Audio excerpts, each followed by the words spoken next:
Assalamualaikum warahmatullahi wabarakatuh. Jumpa lagi dengan saya, Dr. Ide Pustaka Setiawan.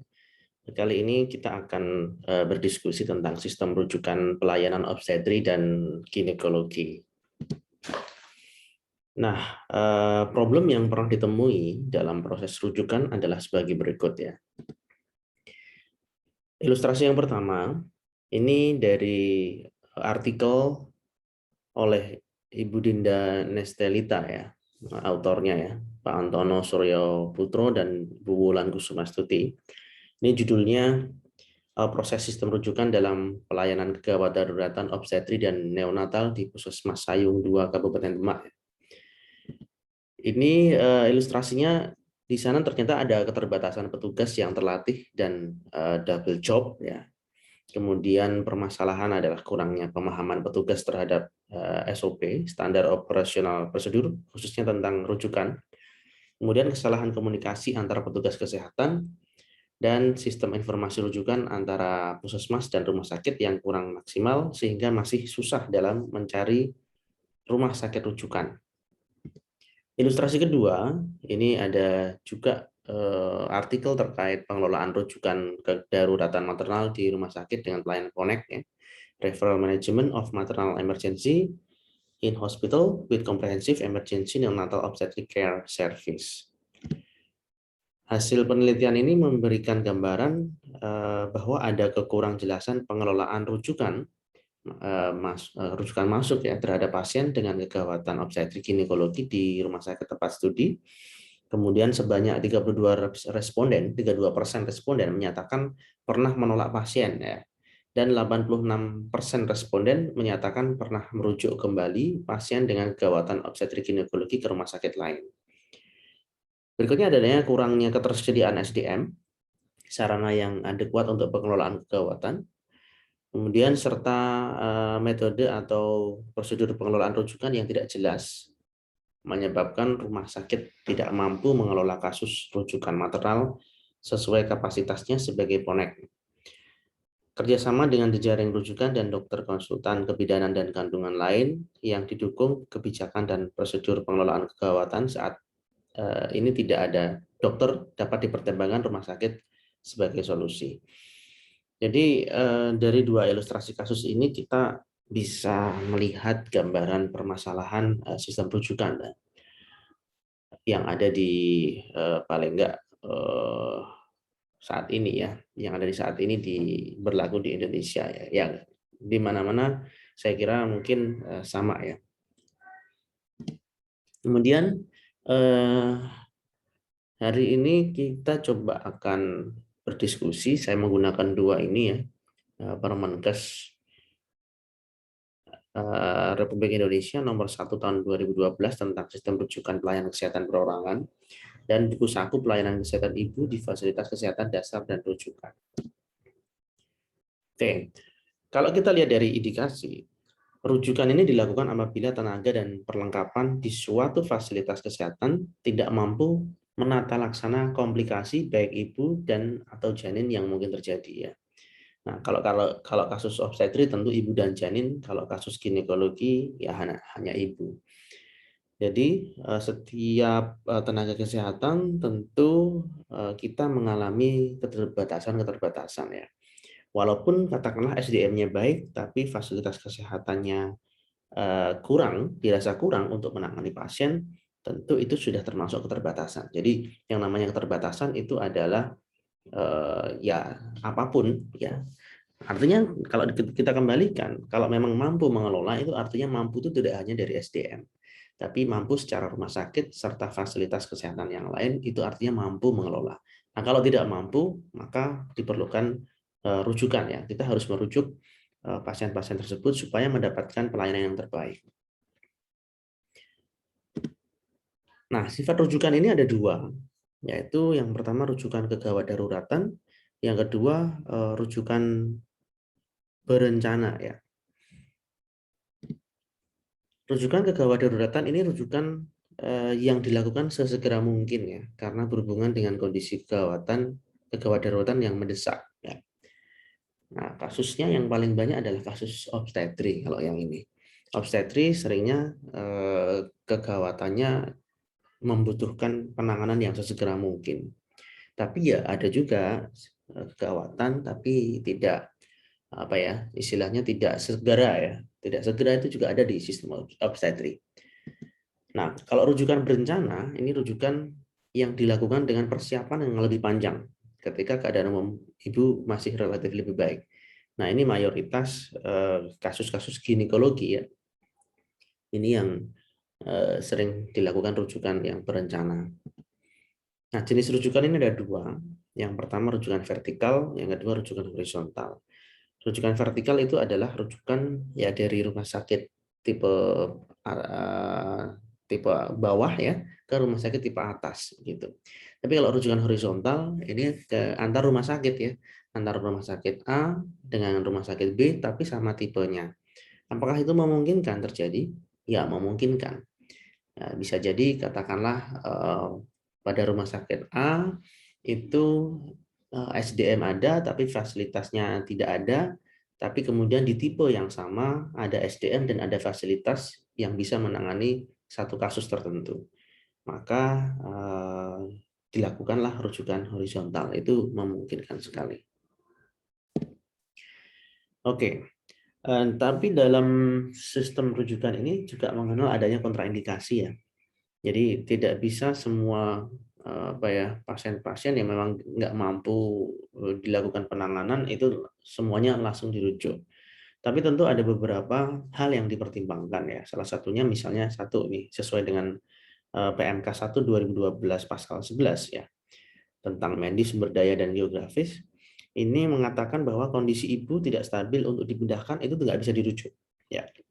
Kedua, kondisi janin tidak stabil dan terancam untuk terus memburuk ya ketika nanti dipertimbangkan ketika proses rujukan ya misalnya katakanlah kasus kegawatan janin tanpa kegawatan ibu misalnya fetal distress misalnya ya di fetal distress IUGR misalnya seperti itu ya. IUGR misalnya usianya masih 33 minggu sebenarnya rumah sakit ini nggak mampu sebenarnya ya rumah sakit yang tipe bawah ya tipe bawah ini nggak mampu karena apa mungkin bayinya yang masih terlalu kecil misalnya nanti harus dirujuk tapi kondisi fetal distressnya ini dipertimbangkan kalau sembari rujukan itu katakanlah memakan waktu yang agak lama misalnya ya dipertimbangkan nanti kalau di dalam proses rujukan di dalam ambulan malah terjadi perburukan bayi yang meninggal maka mungkin bisa dipertimbangkan untuk dilakukan terminasi di rumah sakit tipe bawah tadi ya maka itu jadi kontraindikasi ya sesuai dengan PMK 1 2012. Kemudian persalinan sudah akan terjadi ya jadi misalnya katakanlah kepalanya sudah crowning begitu atau katakanlah presentasi bokong ya presentasi bokong dia ternyata di PPK 1 ditemukan di PPK 1. Nah, harusnya kan presentasi bokong ini dilakukan persalinannya di PPK 2 begitu ya.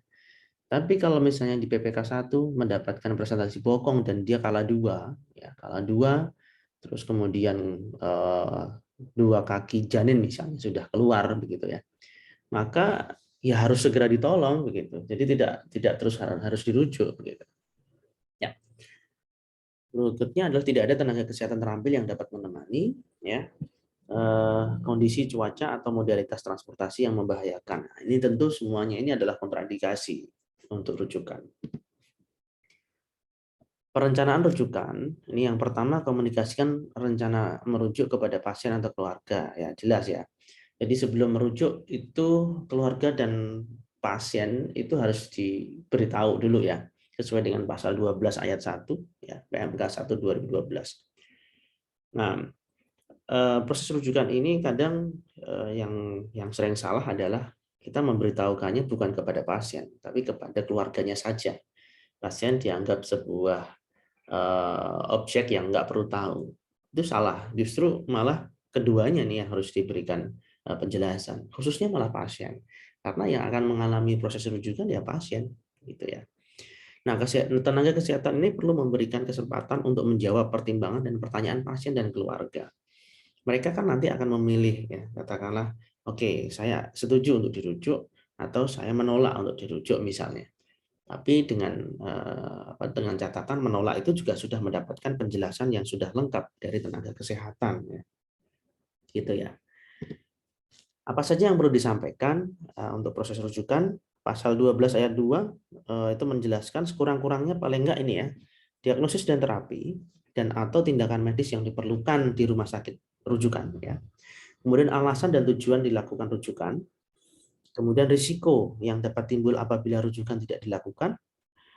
Berikutnya adalah transportasi rujukan dan risiko atau penyulit yang dapat timbul selama dalam perjalanan. Jadi ini semua harus dikomunikasikan dari rumah sakit perujuk ke rumah sakit rujukan.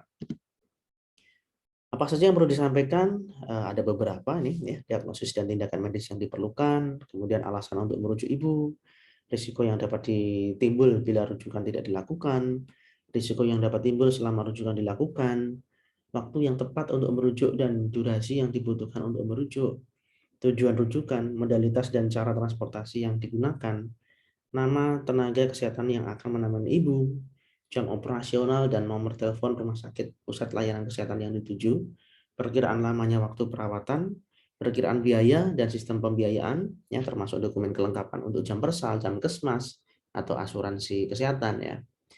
Kemudian petunjuk arah dan cara menuju tujuan rujukan dengan menggunakan modalitas transportasi lain, dan pilihan akomodasi untuk keluarga. Nah, ini semua pertanyaan atau pernyataan-pernyataan atau informasi ini harus disampaikan ya, agar tahu ya, istilahnya si penerima rujukan itu juga sudah siap ya dengan kondisi yang ada. Berikutnya di pasal 13 ini ada aturan perujuk ya, yang melakukan rujukan. Sebelum melakukan rujukan ini harus melakukan pertolongan pertama dan atau tindakan stabilisasi kondisi pasien sesuai indikasi medis serta sesuai dengan kemampuan untuk tujuan keselamatan pasien selama pelaksanaan rujukan. Kemudian melakukan komunikasi dengan penerima rujukan dan memastikan bahwa penerima rujukan dapat menerima pasien dalam hal keadaan pasien gawat darurat, dan membuat surat pengantar rujukan untuk disampaikan kepada penerima rujukan.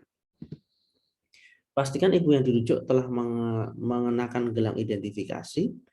Bila terdapat indikasi, pasien dapat dipasang jalur intravena dengan kanul berukuran 16 atau 18. Mulai tata laksana dan pemberian obat-obatan sesuai indikasi, segera setelah berdiskusi dengan tenaga kesehatan di tujuan rujukan. Semua resusitasi penanganan gawat daruratan dilakukan sebelum memindahkan pasien ya. Kemudian periksa kelengkapan alat dan perlengkapan yang akan digunakan untuk merujuk dengan mempertimbangkan juga kemungkinan yang dapat terjadi selama transportasi. Selalu siap sedia untuk kemungkinan yang terburuk. Nah, hal-hal ini harus dikomunikasikan juga ya. Hubungi pusat layanan kesehatan yang menjadi tujuan rujukan dan sampaikan kepada tenaga kesehatan yang akan menerima pasien ya. Apa saja yang perlu disampaikan ya, tadi ada beberapa hal ya, kondisi ibu, diagnosis, kondisi terakhir, obat yang sudah disampaikan. Saya kira seperti itu ya. Ada riwayat-riwayat lain misalnya riwayat alergi dan itu harus disampaikan juga. Nah, ini dia lengkapnya ya. Identitas pasien, indikasi, kondisi ibu janin, rencana terkait prosedur teknis rujukan, kesiapan sarana prasarana di tujuan rujukan, tata laksana yang sebaiknya dilakukan selama dan sebelum transportasi, berdasarkan pengalaman-pengalaman rujukan sebelumnya, dan penerima informasi. Ya, penerima informasi harus dicatat ya. Harus dicatat siapa yang menerima, siapa yang melaporkan, siapa yang menerima, itu harus dicatat namanya. Ya, jadi biar bisa jelas nanti komunikasinya bisa nyambung ketika pasien sudah sampai di tempat rujukan. Nah, ini hal yang dicatat oleh pusat layanan kesehatan yang akan menerima. Satu, ada nama pasien. Dua, nama tenaga kesehatan yang merujuk, indikasi rujukan, kondisi ibu dan janin, ya, tata laksana yang telah dilakukan sebelumnya, nama dan profesi tenaga kesehatan yang mendampingi pasien. Selanjutnya di pasal 14 disebutkan penerima rujukan ini berkewajiban menginformasikan mengenai ketersediaan sarana prasarana serta kompetensi dan ketersediaan tenaga kesehatan dan memberikan pertimbangan medis atas kondisi pasien. Dan lengkapi kirim berkas-berkas ya, Formulir rujukan minimal berisi identitas ibu, hasil pemeriksaan, diagnosis kerja, terapi yang telah diberikan, tujuan rujukan, serta nama dan tanda tangan tenaga kesehatan yang memberi pelayanan. Fotokopi rekam medis kunjungan antenatal, fotokopi rekam medis yang berkaitan dengan kondisi saat ini, hasil pemeriksaan penunjang, berkas-berkas lain untuk pembiayaan menggunakan jaminan kesehatan. Nilai kembali kondisi pasien sebelum merujuk ya, catat dengan jelas semua hasil pemeriksaan. Berikut nama tenaga kesehatan dan jam pemeriksaan terakhir. Meliputi keadaan umum pasien, tanda vital, nadi, tekanan darah, suhu, pernafasan, denyut jantung janin, presentasi, dilatasi serviks, letak janin, kondisi ketuban, kontraksi uterus, ya, kekuatan, frekuensi, dan durasi. Untuk memudahkan dan meminimalisir risiko dalam perjalanan rujukan, keperluan untuk merujuk ibu dapat diringkas dalam menjadi ini ya, singkatannya BAKSUKU ya. Bidan sebagai SDM ya, alat, keluarga, surat, obat, kendaraan, dan uang. Nah, ini istilahnya harus memenuhi semua ya sebelum kita merujuk. Selanjutnya di pasal 17 itu menyebutkan rujukan dianggap telah terjadi apabila pasien telah diterima oleh penerima rujukan ya. Penerima rujukan bertanggung jawab untuk melakukan pelayanan kesehatan lanjutan sejak menerima rujukan, dan penerima rujukan wajib memberikan informasi kepada perujuk mengenai perkembangan keadaan pasien setelah selesai memberikan pelayanan. Tentang perlengkapan. Perlengkapan yang digunakan untuk proses rujukan ibu sebaiknya memiliki kriteria ini ya. Akurat, ringan, kecil, dan mudah dibawa, berkualitas dan berfungsi baik, permukaan kasar untuk menahan gerakan akibat percepatan dan getaran ya, karena memang ambulans itu kan cepat sekali gitu ya. Dapat diandalkan dalam keadaan cuaca ekstrim tanpa kehilangan akurasinya, bertahan dengan baik dalam perubahan tekanan jika digunakan dalam pesawat terbang, kemudian mempunyai sumber listrik sendiri ya, baterai tanpa mengganggu sumber listrik kendaraan. Perlengkapan umum, saya kira ini perlu disiapkan juga ya semuanya ya. Formulir rujukan, tandu, stetoskop, termometer, baskom muntah ya. Waktu-waktu kan pasien bisa muntah gitu ya. Lampu senter, sphygmomanometer, Doppler, infusion pump, sarung tangan steril ya, pembalut wanita, lubrikan steril, larutan antiseptik. Dan obat-obatan juga, cairan dan obat-obatan ini juga perlu disiapkan juga ya. RL, ringal raktat, NaCl, ekoloid, dan saya kira ini bisa dibaca sendiri ya. Artinya semua obat-obatan khususnya gawatan itu bisa saja terjadi sewaktu proses rujukan. Jadi pasien ketika sudah diangkut dalam ambulans itu bisa terjadi kegawatan juga.